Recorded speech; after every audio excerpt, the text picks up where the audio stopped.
नमस्कार दोस्तों, स्वागत है फिर से एक नई वीडियो में। दोस्तों, अगर आप हमसे जुड़े हैं, चैनल को सब्सक्राइब किए हैं, तो बिल्कुल आपको पता होगा कि हम घटना चक्र की जो टोह सीरीज आई है यूपी पुलिस एग्ज़ाम के लिए प्रैक्टिस सेट है, तो उसमें से हम प्रैक्टिस सेट सॉल्व करा रहे हैं, जिसमें से हम मैथ और रीजनिंग के प्रश्नों को छोड़कर बाकी सभी प्रश्नों को कवर किया जाता है। बात करें तो आज का जो प्रैक्टिस सेट है दूसरा है। इससे पहले एक प्रैक्टिस सेट जो है सॉल्व करा दिया गया है। अगर आप नहीं देखे हैं उसको प्रैक्टिस सेट पहला वाला, तो आपको डिस्क्रिप्शन में लिंक मिल जाएगा, या फिर चैनल के प्लेलिस्ट में जाइए, वहाँ प्लेलिस्ट बनाया गया है, आप वहाँ से जाके हर एक वीडियो को क्रमागत से देख सकते हैं। ठीक है दोस्तों, तो आज का हमारा जो प्रैक्टिस सेट रहेगा, प्रैक्टिस सेट नंबर दूसरा रहेगा। चलिए हम प्रश्न शुरू करते हैं। देखिए, इसमें पहला प्रश्न पूछा जा रहा है कि मोतीलाल नेहरू बाल संग्रहालय स्थित है। मोतीलाल नेहरू बाल संग्रहालय कहाँ स्थित है? आगरा में है, प्रयागराज में, लखनऊ में, वाराणसी में।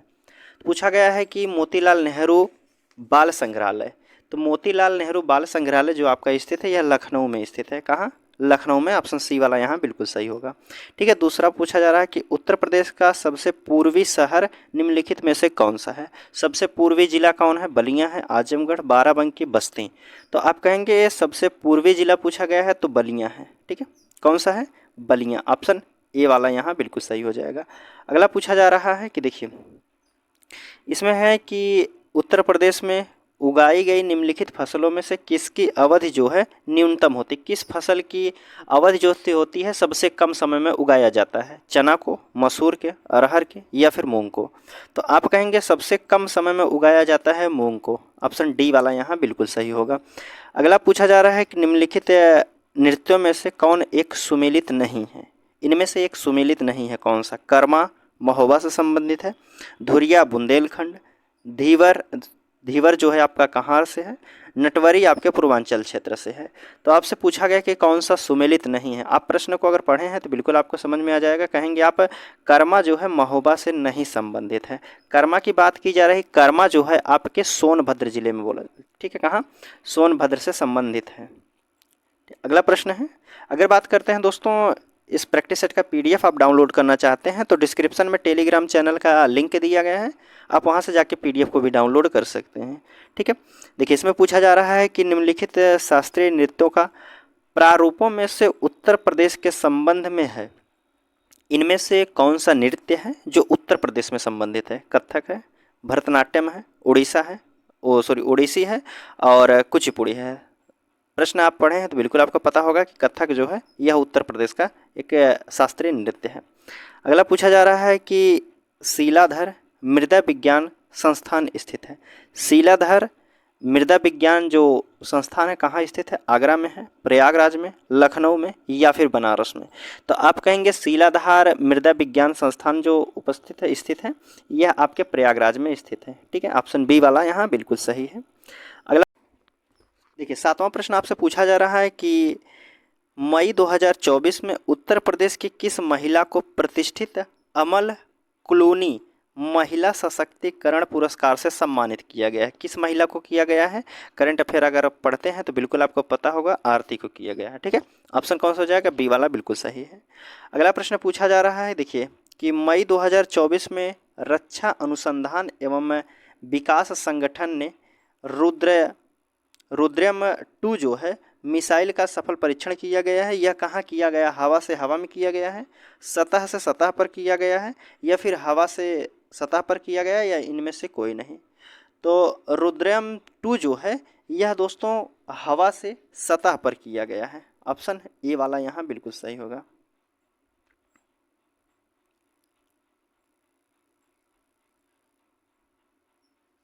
इसमें पूछा जा रहा है कि अप्रैल 2024 में भारत की राष्ट्रपति द्रौपदी मुर्मू ने किस भारतीय प्रौद्योगिकी संस्थान आईआईटी में कैंसर उपचार के लिए भारत की पहली घरेलू जीन थेरेपी का शुभारंभ किया गया है? कौन सी आईआईटी में? आईआईटी दिल्ली, आईआईटी खड़गपुर, या फिर आईआईटी बॉम्बे, या फिर आईआईटी मद्रास? तो आप कहेंगे आईआईटी बॉम्बे में किया गया है। ऑप्शन सी वाला यहाँ बिल्कुल सही हो जाएगा। ठीक है, अगला प्रश्न पूछा गया है कि जून 2024 में क्लाउडिया शिनबाम किस देश की पहली राष्ट्रपति महिला बनी है? जो क्लाउडिया शिनबाम है वह कहाँ की पहली राष्ट्रपति महिला बनी है? तो आप कहेंगे यह बनी है मैक्सिको की। कहाँ की? मैक्सिको की। ऑप्शन डी वाला सही होगा। अगला पूछा जा रहा है कि मई 2024 में कौन महिला जिम्नास्ट एशियाई सीनियर चैंपियनशिप में स्वर्ण पदक जीतने वाली पहली भारतीय जिम्नास्ट बन गई हैं? तो आप कहेंगे यह बनी है आपकी दीपा कर्माकर बनी है। कौन है? दीपा कर्माकर। अगला प्रश्न है, इसमें पूछा जा रहा है कि लोकसभा चुनाव 2024 में उत्तर प्रदेश में कितनी महिलाएं लोकसभा में निर्वाचित हुई हैं? जो 2024 का लोकसभा का चुनाव हुआ है उसमें कितनी महिला जो है निर्वाचित हुई हैं, कितनी महिला जो है लोकसभा में सीटें जीती हैं? 6, 11, 7, 13। तो आप कहेंगे 2024 के अनुसार जो लोकसभा का चुनाव हुआ है इसमें महिलाओं की संख्या कितनी है? 7 महिलाओं ने चुनाव को जीता है। ठीक है। अगर बात करें पूरे देश में महिलाओं की संख्या कितनी निर्वाचित हुई तो आप कहेंगे 74 टोटल महिलाओं की संख्या है। और सबसे ज़्यादा किस राज्य की? तो आप कहेंगे यह पश्चिम बंगाल की जो है सबसे ज़्यादा महिला है, 11 महिला हैं। ऑप्शन कौन सा हो जाएगा? सॉरी, हमसे पूछा गया था कि लोकसभा में कितनी निर्वाचित महिला हुई थी, आप कहेंगे 7, सी वाला यहाँ बिल्कुल सही होगा। अगला देखिए, इसमें पूछा जा रहा है कि वाष्पीकरण के फलस्वरूप होता है।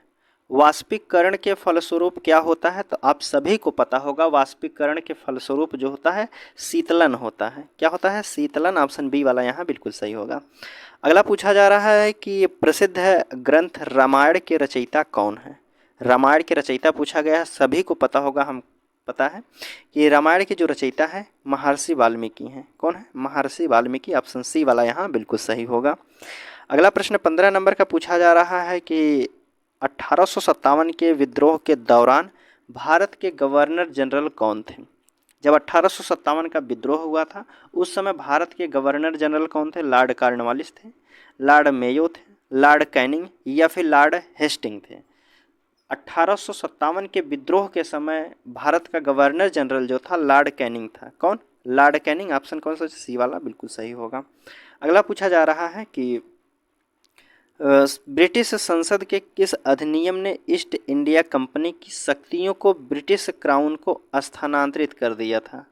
कौन सा अधिनियम आया था दोस्तों जो ब्रिटिश ईस्ट इंडिया कंपनी के शक्तियों को जो है ब्रिटिश क्राउन को स्थानांतरित कर दिया था? 1858 का भारत सरकार अधिनियम, 1833 का चार्टर अधिनियम, 1873 का विनियम अधिनियम या फिर 1861 का जो है भारतीय परिषद अधिनियम? तो आप कहेंगे जब ब्रिटिश शासन की जो ईस्ट इंडिया कंपनी की शक्तियों का जो है ब्रिटिश क्राउन को स्थानांतरित कर दिया था, यह किया था 1858 के अधिनियम के तहत। ठीक है, 1858 ऑप्शन ए वाला बिल्कुल सही है। पूछा जा रहा है कि ऑस्ट्रेलिया की मुद्रा क्या है? इनमें से ऑस्ट्रेलिया की मुद्रा क्या है? पाउंड है, रुपया है, डॉलर है, दिनार है? तो आप कहेंगे ऑस्ट्रेलिया की मुद्रा जो है डॉलर है। कौन सा हो जाएगा? डॉलर। ऑप्शन सी वाला सही है। अगला पूछा जा रहा है कि सकल कुल आय की गणना में आय के कितने मद होते हैं? सकल कुल आय की गणना में आय के कुल कितने मद होते हैं? 6, 5, 3, 4। तो आप कहेंगे टोटल 5 मद होते हैं। ऑप्शन बी वाला सही होगा। अगला पूछा जा रहा है निम्नलिखित में से किस त्यौहार को कार्तिक पूर्णिमा के नाम से भी जाना जाता है? कार्तिक पूर्णिमा के नाम से जाना जाता है किस त्यौहार को? तो आप कहेंगे दीपावली को जो है कार्तिक पूर्णिमा के नाम से भी जाना जाता है। ऑप्शन डी वाला यहाँ बिल्कुल सही होगा। अगला प्रश्न पूछा गया है कि इन्वेस्ट इंडिया किस मंत्रालय के तहत निवेश को बढ़ावा देने के लिए प्रमुख एजेंसी है? इन्वेस्ट इंडिया किस मंत्रालय के तहत निवेश को बढ़ावा देने वाली एक प्रमुख एजेंसी है? कारपोरेट कार्य मंत्रालय, वित्त मंत्रालय, सूचना प्रौद्योगिकी मंत्रालय या फिर वाणिज्य और उद्योग मंत्रालय? तो आप कहेंगे जो इन्वेस्ट इंडिया मंत्रालय किसके तहत था? आप कहेंगे वाणिज्य एवं उद्योग मंत्रालय के तहत। ऑप्शन डी वाला यहाँ बिल्कुल सही है। पूछा जा रहा है कि भारत में कौन सा मंत्रालय जनगणना संचालित करता है? कौन सा मंत्रालय है जो जनगणना संचालित करता है? गृह मंत्रालय, शिक्षा मंत्रालय, सामाजिक न्याय और महिला सशक्तिकरण मंत्रालय या फिर वित्त मंत्रालय? पूछा गया है कि जो है जनगणना संचालित करता है तो ये गृह मंत्रालय। ऑप्शन ए वाला यहाँ बिल्कुल सही होगा। ठीक है, अगला प्रश्न देखते हैं। देखिए, इसमें पूछा जा रहा है कि इमारत के पर्यावरण प्रदर्शन का मूल्यांकन करने के लिए एक रेटिंग प्रणाली तैयार की गई है, जिसको नाम दिया गया है। क्या नाम दिया गया है? तो आप कहेंगे उसे नाम जो दिया गया है leadership in energy and environmental design दिया गया है। तो ऑप्शन क्या हो जाएगा? बी वाला यहाँ बिल्कुल सही हो जाएगा। ठीक है, leadership in energy and environmental design दिया गया है। अगला प्रश्न पूछा जा रहा है कि काराकोरम की दक्षिणी सीमा किस भारतीय नदी से बनी हुई है? जो काराकोरम की दक्षिणी सीमा है वह किस भारतीय नदी से बनी हुई है?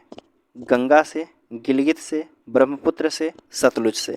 तो पूछा गया है कि काराकोरम की दक्षिणी सीमा, यह बनी है दोस्तों गिलगित से। ऑप्शन बी वाला यहाँ बिल्कुल सही है। अगला पूछा जा रहा है निम्नलिखित में से कौन भारत में प्रवाल द्वीपों का उदाहरण है? प्रवाल द्वीपों का उदाहरण कौन है? सभी को पता होगा, लक्षद्वीप जो है आपका प्रवाल द्वीपों का उदाहरण है। ऑप्शन सी वाला यहाँ बिल्कुल सही है। पूछा जा रहा है कि हीरे, सोने और प्लेटिनियम का सबसे बड़ा उत्पादक कौन सा महाद्वीप है? सबसे ज़्यादा कौन उत्पादन करता है? कि दक्षिण अमेरिका और अफ्रीका, उत्तरी अमेरिका या फिर ऑस्ट्रेलिया। तो आप कहेंगे सोना हो या हीरा हो या प्लेटिनियम हो, सबसे बड़ा उत्पादक जो है यह अफ्रीका है। ऑप्शन बी वाला यहाँ बिल्कुल सही है। पूछा जा रहा है कि भारत सरकार द्वारा प्रथम परिसीमन आयोग किस वर्ष गठित किया गया है? भारत सरकार द्वारा प्रथम परिसीमन आयोग का गठन जो किया गया है यह किया गया था 1952 में। ऑप्शन ए वाला यहाँ बिल्कुल सही होगा। अगला प्रश्न है उत्तर प्रदेश राज्य निर्वाचन आयोग का मुख्यालय निम्नलिखित में से किस जिले में स्थित है? उत्तर प्रदेश राज्य का निर्वाचन का जो मुख्यालय है वह कहाँ स्थित है? बनारस में है, झांसी में, फतेहपुर में या फिर लखनऊ में? उत्तर प्रदेश का निर्वाचन आयोग का मुख्यालय जो हो जाएगा यह लखनऊ में है स्थित है। कहाँ है? लखनऊ में। पूछा गया है कि पद्मावत के रचनाकार कौन है? पद्मावत के रचनाकार कौन है? सभी को पता होगा कि मलिक मोहम्मद जायसी हैं। ऑप्शन कौन सा हो जाएगा? ए वाला यहाँ बिल्कुल सही होगा। ठीक है, अगले प्रश्न की बात करते हैं।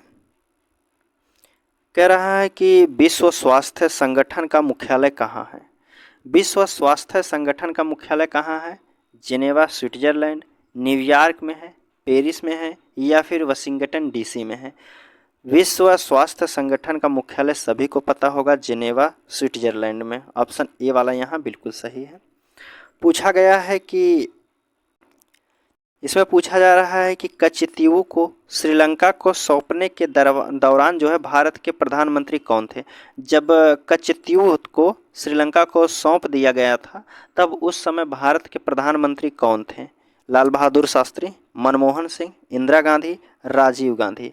तो आप कहेंगे इंदिरा गांधी थी। ऑप्शन सी वाला यहाँ बिल्कुल सही होगा। अगला पूछा जा रहा है कि किसी जिले के भू राजस्व प्रशासन का प्रभारी मुख्य अधिकारी कौन होता है? जो भू राजस्व प्रशासन का मुख्य अधिकारी होते हैं वह जिला कलेक्टर होते हैं। ऑप्शन सी वाला सही है। अगला पूछा गया है कि कह रहा है नए भूमि अधिग्रहण कानून के तहत किस मंत्रालय की भूमि का अधिग्रहण तब तक नहीं किया जा सकता जब तक कि वह रक्षा के लिए या प्राकृतिक आपदा के कारण उत्पन्न होने वाली आपात स्थिति के लिए ना हो? तो आप कहेंगे इसका जो सही आंसर हो जाएगा ऑप्शन ए वाला हो जाएगा, बहुफसली सिंचित भूमि। अगले प्रश्न की बात करते हैं। इसमें पूछा जा रहा है निम्नलिखित में से कौन एक संवैधानिक निकाय नहीं है? कौन सा संवैधानिक निकाय नहीं है? राज्य सूचना आयोग, राज्य लोक सेवा आयोग, राज्य वित्त आयोग या फिर राज्य निर्वाचन आयोग? हमसे पूछा गया है कि संवैधानिक निकाय नहीं है, तो आप कहेंगे राज्य सूचना आयोग जो है यह संवैधानिक निकाय नहीं है।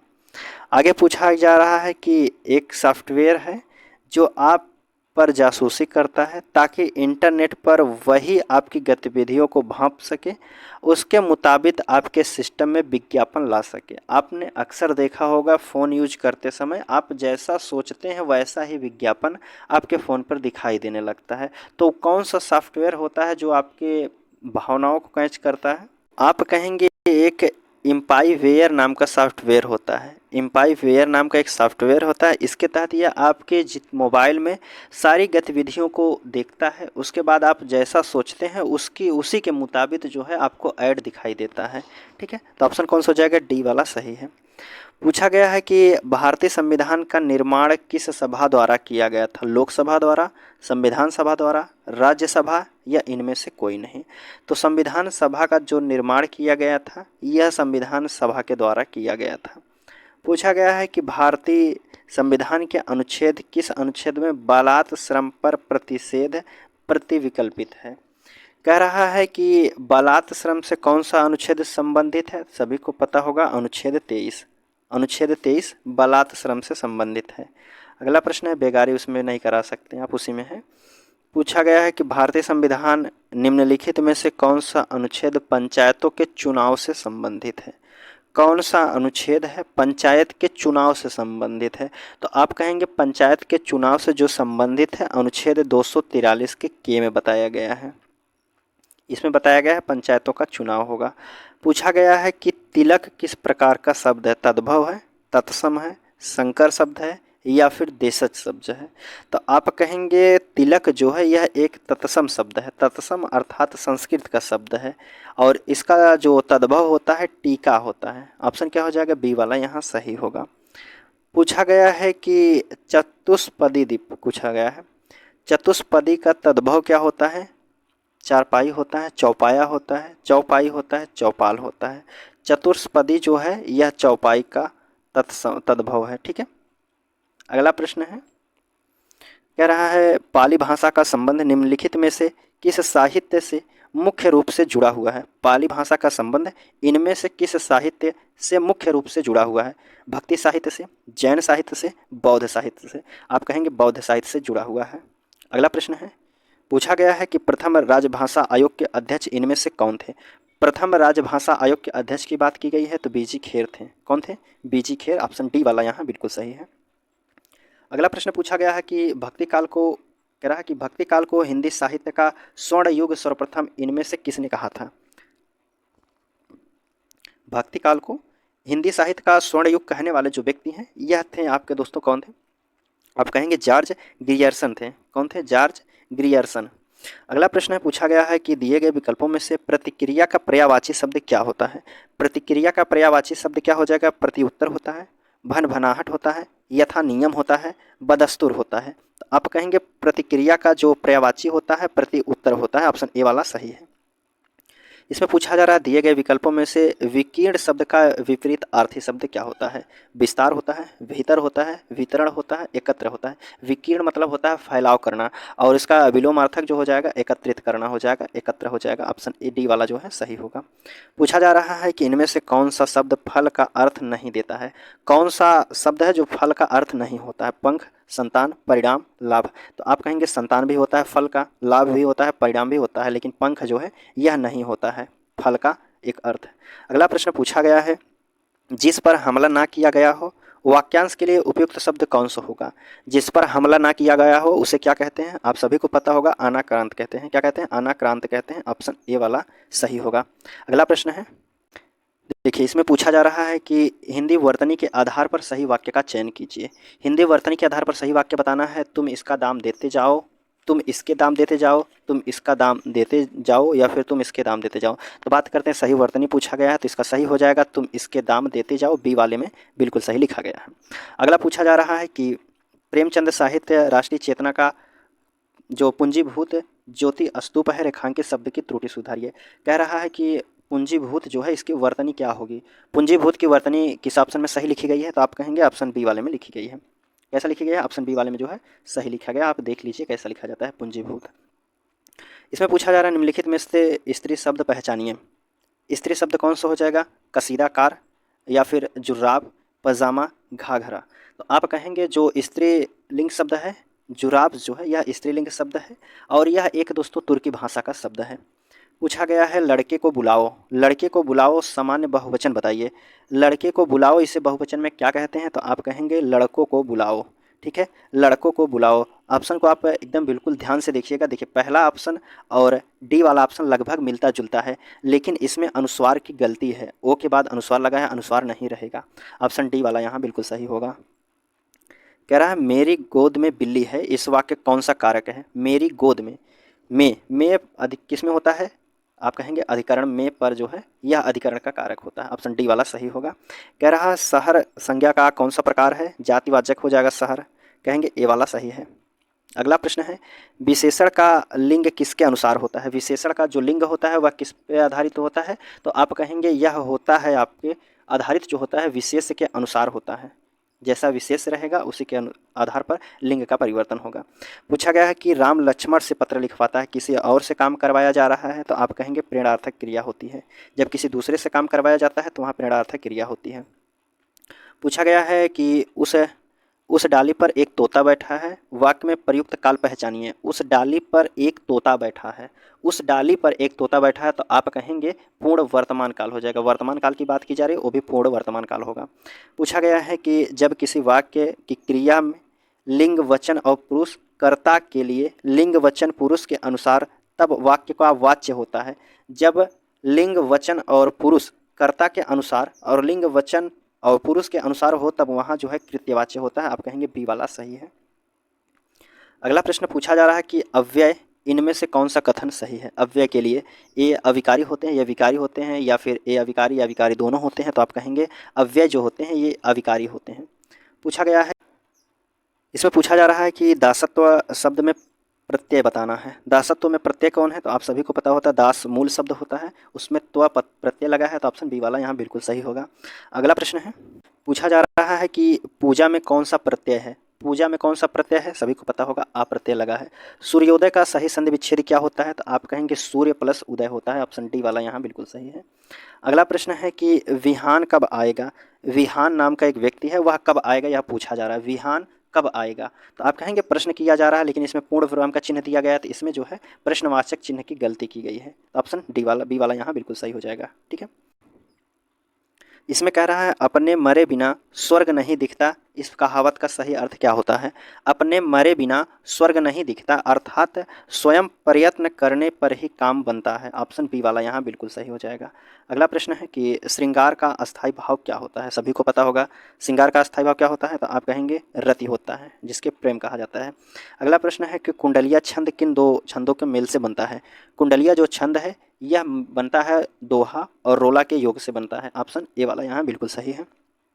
पूछा गया है कि इस करुणा कलित हृदय में अब विकल रागिनी बजती, इस पंक्ति में करुणा कलित भाव व्यक्ति जो है करुणा कलित अभिव्यक्ति में कौन सा अलंकार है? करुणा कलित में जो अलंकार हो जाएगा आप कहेंगे छेका अनुप्रास अलंकार होता है। अगला प्रश्न है कह रहा है रसिका प्रिय ग्रंथ के रचनाकार कौन है? रसिका प्रिय ग्रंथ के रचनाकार जो हैं केशवदास हैं। ऑप्शन सी वाला बिल्कुल सही है।